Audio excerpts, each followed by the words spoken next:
Hello friends, Python series में आपका स्वागत है और मेरा नाम है वरिंदर सिंह। इस सेशन में बात करने वाला हूँ पाइथन एप्लीकेशंस कहाँ कहाँ इम्प्लीमेंट की जाती हैं, या मैं एक तरह से कह दूँ कि पाइथन आप कहाँ कहाँ प्रयोग कर सकते हैं रियल वर्ल्ड में। देखिए, इसमें काफ़ी सारे प्रयोग हैं। हालांकि मैं कुछ प्रयोगों को यहाँ पे, यानी कि कुछ एप्लीकेशंस को यहाँ पे बताने वाला हूँ कहाँ कहाँ प्रयोग किया जाता है। सबसे पहले डेस्कटॉप ग्राफिकल यूज़र इंटरफेस यदि आपको डिज़ाइन करना है, यानी कि कोई ऐसी एप्लीकेशन है जो कि डेस्कटॉप बेस्ड है, यानी कि सिस्टम बेस्ड है, और उसका कोई इंटरफेस आप डिज़ाइन करना चाहते हैं, तो पाइथन इसके लिए काफ़ी सारे टूल आपको देता है। इंजीनियरिंग सेगमेंट में मशीन लर्निंग और आर्टिफिशियल इंटेलिजेंस की इम्प्लीमेंटेशन के लिए आपके पास पाइथन एप्लीकेशंस या पाइथन लैंग्वेज बड़ा इंपॉर्टेंट कार्य करती है। यानी कि अगर आप मशीन लर्निंग लैंग्वेज की कोड को इम्प्लीमेंट करना चाहते हैं, या कोई आर्टिफिशियल इंटेलिजेंस यानी कि एआई का कोई प्रोग्राम है, कोई रोबोटिक्स का प्रोग्राम है, कोई एम्बेडेड प्रोग्रामिंग है, तो उस केस में पाइथन के द्वारा उसे इम्प्लीमेंट करना आसान है।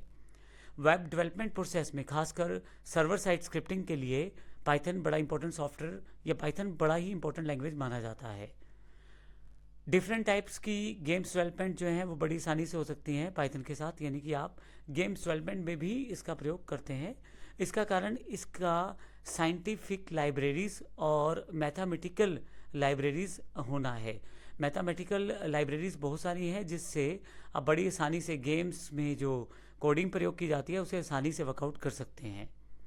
यदि आप डेटा एक्सट्रैक्ट करना चाहते हैं, नेट से डेटा डाउनलोड करना चाहते हैं, डेटा को कहीं से ढूंढना चाहते हैं, तो उसके लिए बहुत सारी नंबर ऑफ़ लाइब्रेरीज पाइथन पहले से अवेलेबल करवाता है, जिससे डेटा एक्सट्रैक्शन प्रोसेस बड़ा आसान हो जाता है। क्योंकि पाइथन का जो बेस है वो सी लैंग्वेज है, और जो सी बेस्ड एम्बेडेड एप्लीकेशंस होती हैं, एम्बेडेड एप्लीकेशंस का मतलब जो सी की प्रोग्रामिंग के साथ और कुछ हार्डवेयर के साथ मिलकर चलती हैं, तो इस केस में पाइथन काफ़ी सारी लाइब्रेरीज देता है जिसका प्रयोग करके इन एप्लीकेशंस को बनाया जाता है और बड़ी आसानी से उस पर कार्य किया जा सकता है। पाइथन का प्रयोग वेब स्क्रैपलिंग और बैकएंड ऑनलाइन सर्विसेज के लिए भी किया जाता है।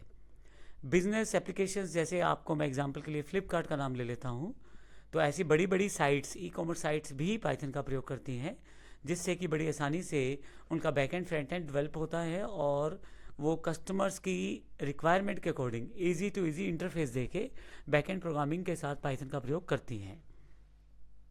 पाइथन का प्रयोग ऑडियो वीडियो सॉफ्टवेयर्स को बनाने के लिए भी किया जा सकता है, क्योंकि इसमें बहुत सारी लाइब्रेरीज ऐसी रहती हैं जिसका प्रयोग करके इनको बनाया जा सकता है।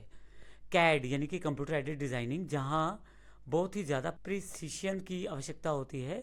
बिल्कुल आपको एक एक पॉइंट का ध्यान रखना होता है कुछ भी ड्रॉ करते हुए। जैसे ऑटोकैड सॉफ्टवेयर है या जैसे कैड सॉफ्टवेयर्स आते हैं, उसी तरह से पाइथन एप्लीकेशंस या पाइथन बेस्ड एप्लीकेशंस का प्रयोग करके इस तरह की प्रिसिशन प्राप्त की जा सकती है, जिसमें पॉइंट टू पॉइंट चीज़ों को वर्कआउट किया जा सकता है। इसीलिए कंप्यूटर एडेड डिज़ाइनिंग में भी अब पाइथन का बहुत ज़्यादा प्रयोग किया जाता है। इसका एक कारण मैथमेटिकल लाइब्रेरीज में रिच होना भी है पाइथन का, जिसकी वजह से कंप्यूटर एडेड डिज़ाइन में आप बड़ी आसानी से मैथमेटिकल फॉर्मुलेशन का प्रयोग करके प्रिसिशन को प्राप्त कर सकते हैं, यानी कि बिल्कुल सही और एक्यूरेट इन्फॉर्मेशन प्लेस कर सकते हैं।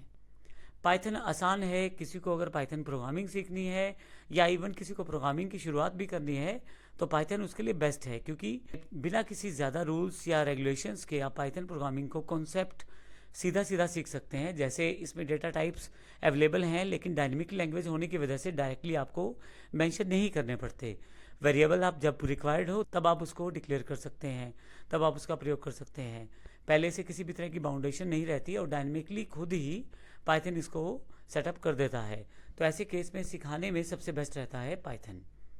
पाइथन का प्रयोग नेटवर्क प्रोग्रामिंग में भी किया जाता है और डेटाबेस एप्लीकेशंस में भी, और कुछ प्रोटोटाइप एप्लीकेशंस जिनको आप टेम्पलेट की तरह प्रयोग कर सकते हैं, वहाँ भी पाइथन का प्रयोग किया जाता है।